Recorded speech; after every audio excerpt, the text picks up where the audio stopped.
Hey there, Starseeds! Welcome to Beyond the Cosmic Table. We're a group of friends from different cultures, backgrounds, and beliefs. We gather around our table and initiate honest and open conversations on how energy and frequencies influence what we create around us. By expanding awareness, we're able to journey with practical guidance leading to our highest awareness and conscious living. So, take a seat and join us at our table.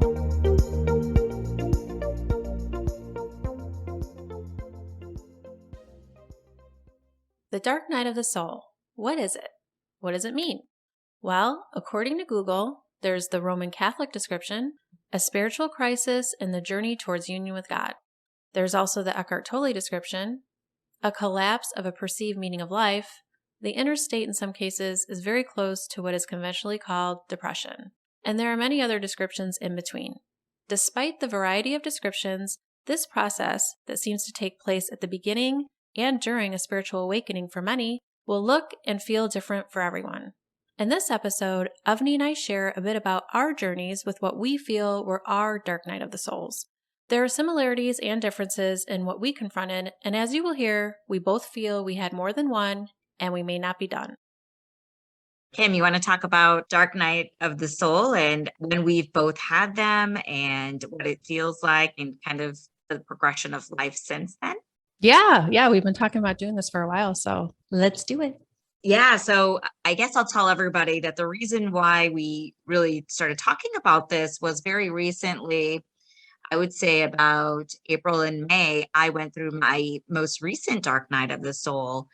And at that time, I really didn't know that it was a dark night of the soul because I was just fully immersed in it. But as I started to kind of come off of that feeling or that circumstance, that's when I started realizing that, and it kind of just hit me that this is another dark night of the soul. And then that's when I started kind of talking to the group about the fact that I was starting to go through this or kind of on the way out of it. So when you say another, you've had others. So there's not just one. I personally think that this is my second one. So the first one happened to me when I lost my mom. And I think that really kind of kickstarted my spiritual journey. It was kind of like the darkest time of my life up to that point, and probably since that point. And then it just kind of forced me to look at my life differently, start reevaluating what was going on in my life, and really develop a deeper spiritual connection with myself. And then the second one was just, a bunch of things that had happened to me that started showing me patterns within myself. And I just felt like one thing happened and then another thing happened. And it got to the point where it's like, how much more can I take? And that's when, it kind of just put me into a tailspin. And I really was kind of in that dark night of the soul. How about you, Kim? Well, first I wanted to ask you, what is your definition of dark night of the soul? Like when you hear that, how would you describe it? For me, I think it's a very dark time in your life, of a time where you're kind of just lost, confused, immersed in these emotions, and it's a pivot point for you. So with darkness comes light. So when I was in that phase, I know that I saw the light on the other side, and I was able to grow from it and really learn from that experience and shed what was no longer serving me. So that's personally my definition.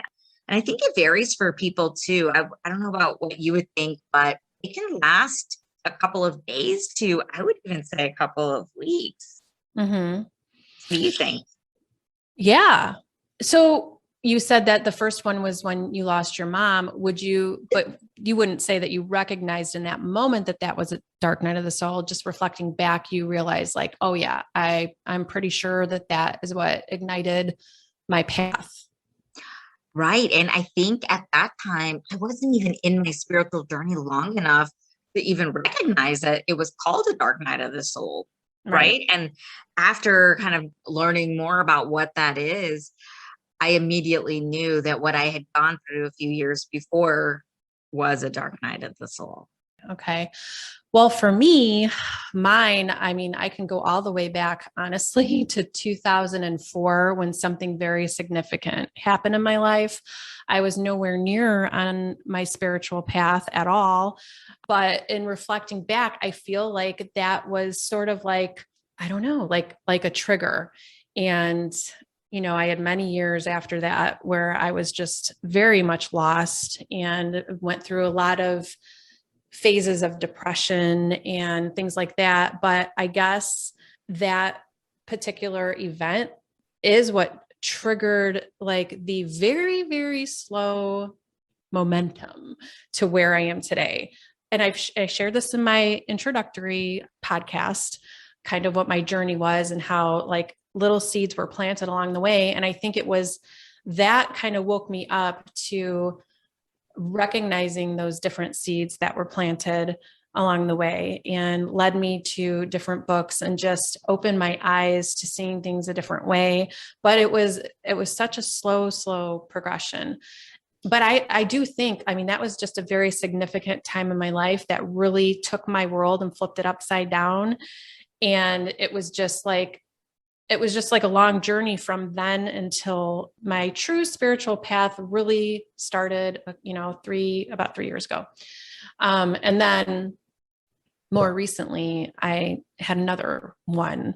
It started, so this was in June, and I didn't recognize that that's what it was until a couple of days into it. And I'm like, oh shit, this is definitely dark night of the soul. And like you, I was seeing patterns. I was seeing really dark shadow stuff about myself that I didn't like come up, and I had to face it.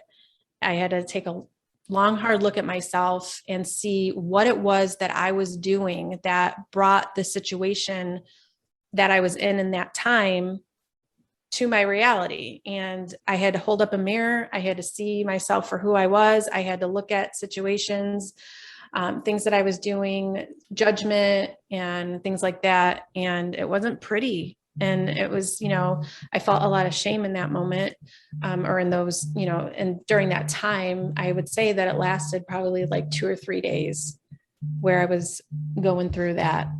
Yeah. And I think for both of us, our first ones were really, it seems like they were both catalysts. We didn't know, we reflect back on it and we now know that that's what it was. But they were really catalysts to open us up to our spiritual journey. I don't think without that, we probably wouldn't have been able to start our journey or be where we are today if it hadn't been for the very first one that forced us to read books or, look at podcasts and YouTubes of different people on the path until we can find something that really resonated with us. Mm-hmm. So I guess going back to our most recent, because we realized in that moment that that's what was going on versus like years ago when we feel that that's what was happening, but we didn't recognize it in the moment. As you're going through it this time around, which was recently, right? You said May. Okay. Yeah, it's so interesting how both of us went through it around the same time. And I'm wondering if it'd be really interesting to see if there were some of our other listeners or other people that we know who may have also gone through it. And maybe there was a shift in, the collective consciousness at that time that kind of had certain people go through this in a very similar way. Mm-hmm. Yeah, that would be interesting to learn. So when you were going through it this time, how long into it before you realized that that's what was going on? I think it did take me a while, but I think it's because it lasted so long. It was about a month at least. And, it was just like one event happened and I just thought, okay, this is one event. And then another event happened and another event happened. And then I started, saying, okay, Avni, you've got to stop and slow down and realize what this is showing you, right? Because one event could be just an event, but when it starts happening in, a little more often, then you really are, the universe is asking you to stop. And so it did take me at least a few weeks to really realize it because these events happened, like a couple of weeks apart. So would you say that in the first few weeks before you recognized what was going on, you possibly were more in victim mode? And then once you recognize like, oh, wait, there's something for me to learn here. There's some dark stuff coming up that I need to transmute. And then you were able to do the work. You know what? That's an interesting question. I love that question. I actually think what happened is the first event that happened, I felt very empowered. Like, oh, I can handle this. And then the next one happened, the next one happened. And then I was like, okay, now I'm in victim mode. Because now it's like, gosh, how much more can one person take? That whole, victim mode thing. Mm-hmm. And then when I realized I was in victim mode and this was a dark night of the soul, then I was like, okay, now I went back to starting to look at it and then slowly becoming more empowered to transmute it. Mm-hmm. So it's interesting that at first I didn't think it was a big deal. And then I just started feeling sorry for myself. Yeah. Yeah. I know. Me too. How about you? Yeah. I mean, of course you feel sorry for yourself when you're feeling like, complete and utter shit. You're Mm-hmm. like, why is this happening to me? And even when you realize that, it is the dark night and stuff was coming up, you still kind of feel bad for yourself and you're just like, oh my God. But, I was just thinking something too. So like dark night of the soul, like, so we go through healing all the time. Like we're constantly healing. We talk about, the layers that come up, the triggers that happen. This thought just came to my mind. Like, what is the difference between dark night of the soul and then these triggers? Are these triggers really just like miniature dark nights of the soul that keep coming up one after the other after the other? Because I'm triggered every freaking day.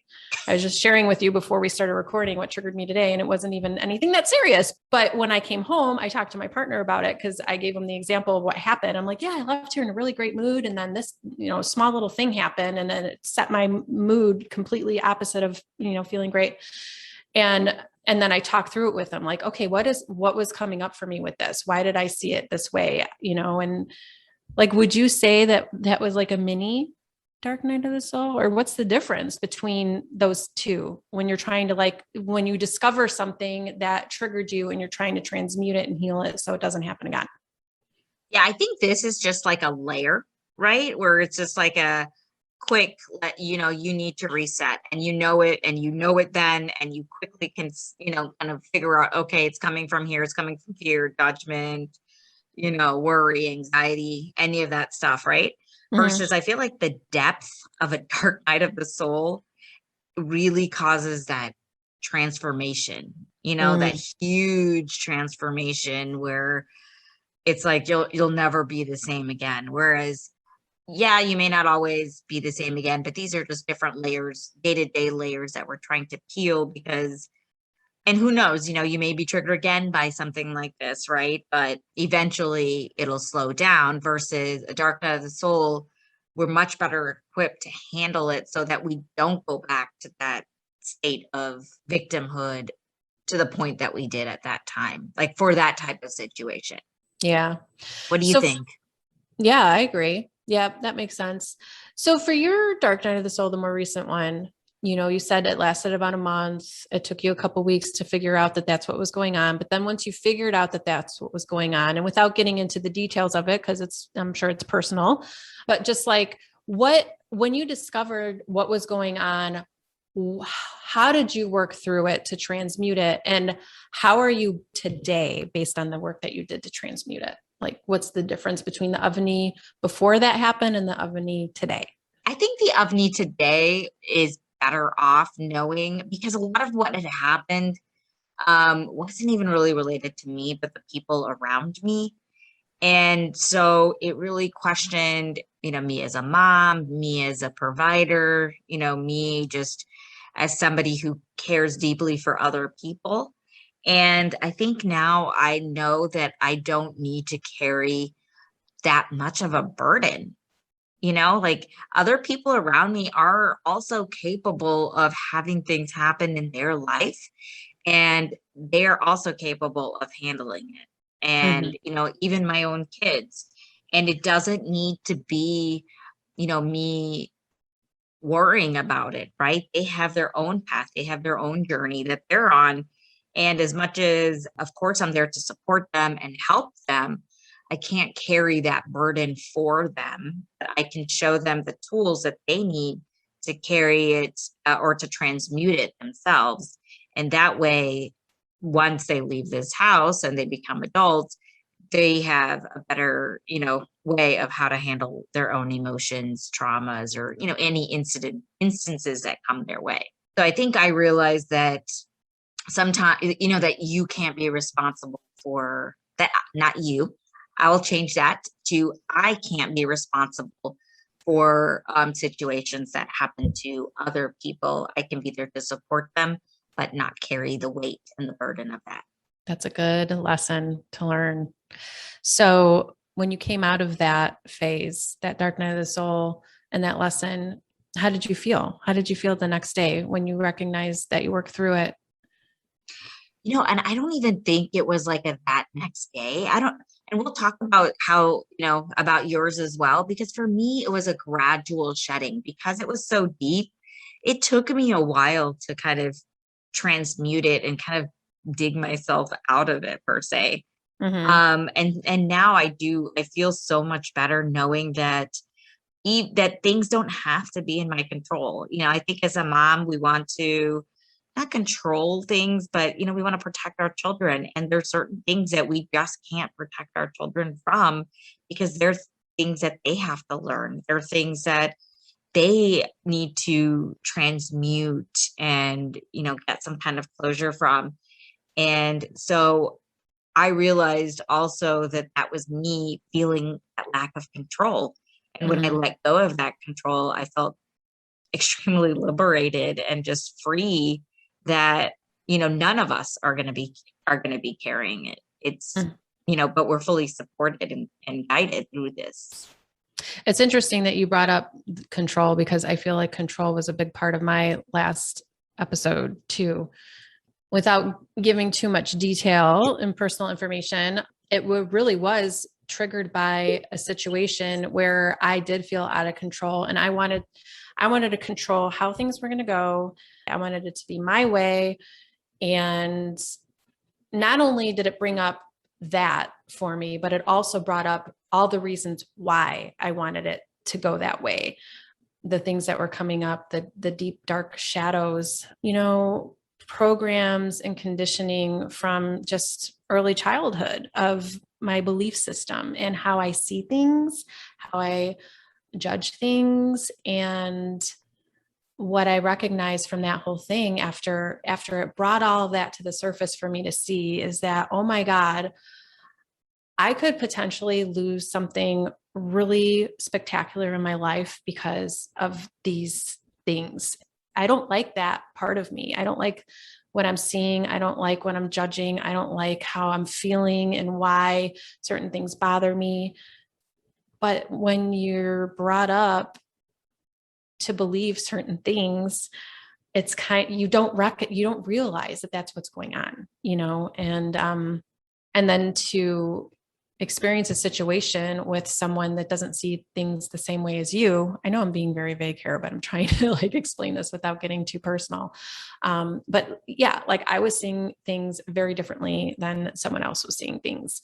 And I recognize that, wow, how I'm seeing things, I don't like it. I don't like how I'm seeing things. And I mean, not to, because I try to be gentle with myself and give myself grace. But in that moment, I was feeling a lot of shame. I was feeling like, wow, I'm a really horrible person. And that is what made it really dark for me because I spent a good 2 days just feeling like awful, like an ugly person, How long did it take for you to get to that point? Was it a culmination of, months, years? To recognize what I was seeing in that moment, I didn't recognize that about myself until an event triggered it. So an event triggered it, and it took me a few days after that event that really upset me and brought me to my knees basically. And I was pretty much, on the couch crying, not really able to just get through my day. I just wanted to sleep. When you're really depressed and upset, you just want to sleep and do the bare minimum. That's where I was. And it was in those moments of just being with myself that I was able to see it. Prior to that, I wasn't even seeing it. In the moment that everything was coming up for me, that brought me to that point. I wasn't even seeing it then. I wasn't hearing myself. And then when it did come up for me and I was reflecting back on, the conversation, that brought me to where I was like, oh my God, like I must sound horrible. Like, yeah. So, and I remember calling up Jamie too and talking to her about it. And I'm like, I recognized what came up for me because I initially called her up to talk about, the situation at hand. And I said, I think I figured out what I was supposed to learn from this. And so I did. I recognized it. And I'm not going to lie. It's not like, oh, I recognized it and I completely transmuted it. And I don't feel those feelings anymore. And they completely went away because that's not the truth. But I'm aware. I think that's the most important thing is that it brought it to my awareness where before it was completely like I was blind to it. Like I wasn't seeing it for what it was. And now when those feelings do come up or I'm seeing it that way, I recognize it right away. And I'm like, whoa, like, no, you don't like feeling this way. You don't like thinking this way. You don't like seeing things this way. Change it. And how did you change your approach? Like, what do you do now that's different than how you handled things at that time?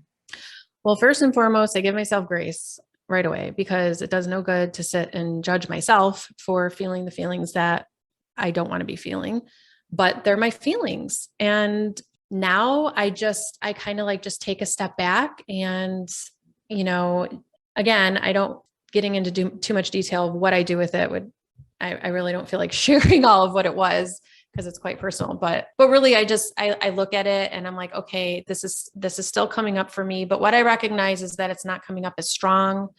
And when I'm aware of it, I'm able to step back and, and see it for what it is and just forgive myself for it and move on. And I feel like just doing that alone changes it as I move forward. And every time it comes up, it's a little less and a little less and a little less. Do we want to tell everybody what it looks like, what it looked like for you, the dark night of the soul? Like how did it look like for you? Basically for me, it was, me lying on my couch crying, sad about the situation at hand, working through it. When things happen to us that, bring us to our knees and we're like, oh my God, how did this happen? What happened came out of nowhere. I wasn't expecting it. And so I was just in shock and dealing with the shock of that and just extremely upset. And basically what it looked like is, again, me lying on my couch, crying, not able to function, doing the bare minimum. And then once, it came up for me like, oh, this is what this was bringing to me. This is what I'm supposed to be seeing. Then just working through it. And I did a lot of journaling and working through it. And also I sat with my Oracle decks and I have the runes too, those rune stone with the book, because sometimes I just need a little extra help. Like I feel like my guides are trying to tell me something specific and it's not quite coming to me like clearly. So then I say, okay, tell me through the cards. Then I pull a card and then I get the message. And then I feel that message, like however I interpret it is what I need to hear. And that was helpful working through it. And honestly, like the messages that I was getting really helped me forgive myself, give myself grace, and then just move through it with ease.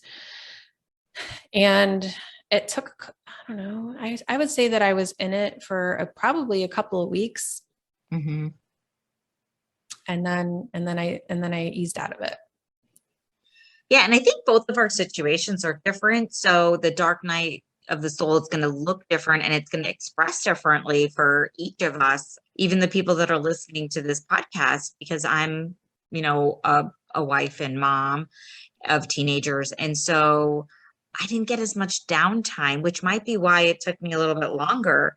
I kind of wish I would have had the time to just kind of stop everything and be on my couch or just lay in bed, but it's like, you still have to do the day-to-day stuff. And then when you do get your me time and your downtime, process what's going on. So, even for our listeners, it's important to recognize that sometimes it may not be as debilitating because life kind of happens around it. But that doesn't mean that it's not a dark night of the soul. So just being able to recognize those feelings and not really how it's showing up. Right. Or handled. Yeah, that's so Yeah. true. Yep. It all, yeah. I mean, I'm very fortunate where it was just me and my dog, and he was the only thing I was responsible for other than myself. But yeah, I couldn't imagine trying to like function, I mean, I had to work, but luckily I work from home, so I didn't have to face anyone. Again, I did the bare minimum with work but I couldn't imagine like being married and a mom and like having to interact with a ton of other people while I was going through that. So sorry that you had to. It's part of life, right? Yeah. But yeah, I mean, especially for people that are listening, right? They're all in different phases of life. Some are single, some, might be divorced. Some people have children, some don't, some have pets, or, whatever your situation may be. Recognizing it and then transmuting it and then really coming out of it. And I think both of it, I don't want to speak for you, but I would say that both of us are in gratitude for what happened, because it made us better, stronger, brighter, and we're more capable of shining our light to people now, knowing that this experience happened for us.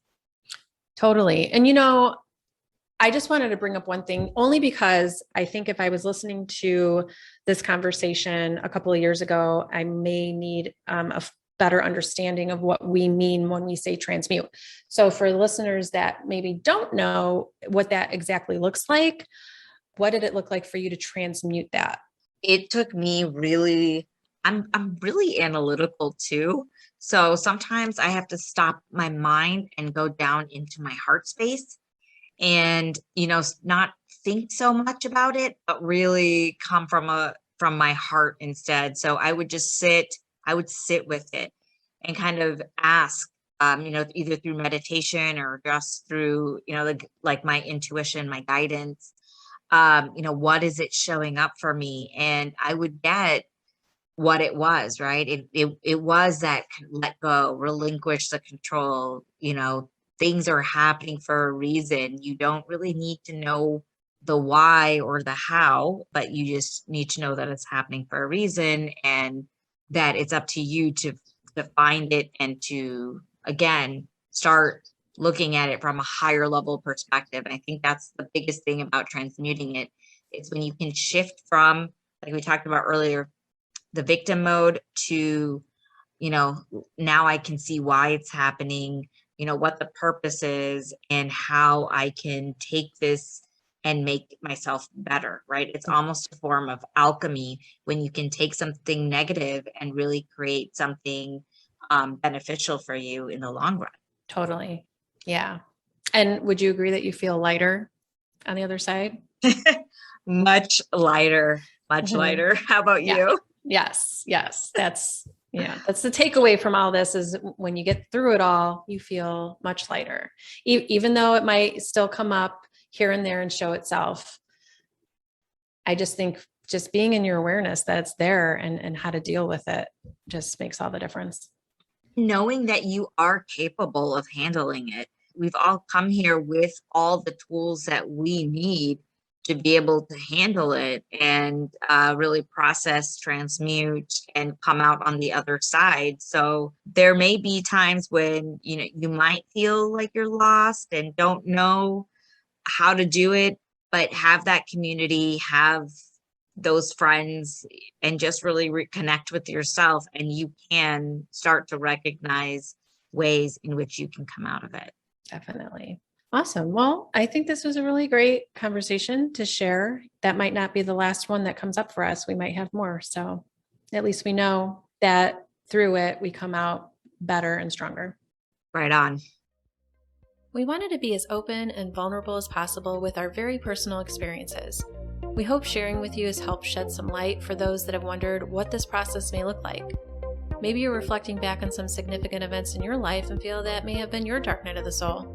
There really is no reason to label these experiences.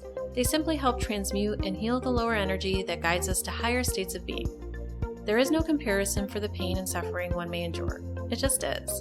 We just hope that the takeaway from this is that dark is always followed by light. Thank you for tuning in. We appreciate you and look forward to sharing again when we're back in a few weeks. Until then, much light and love to you all.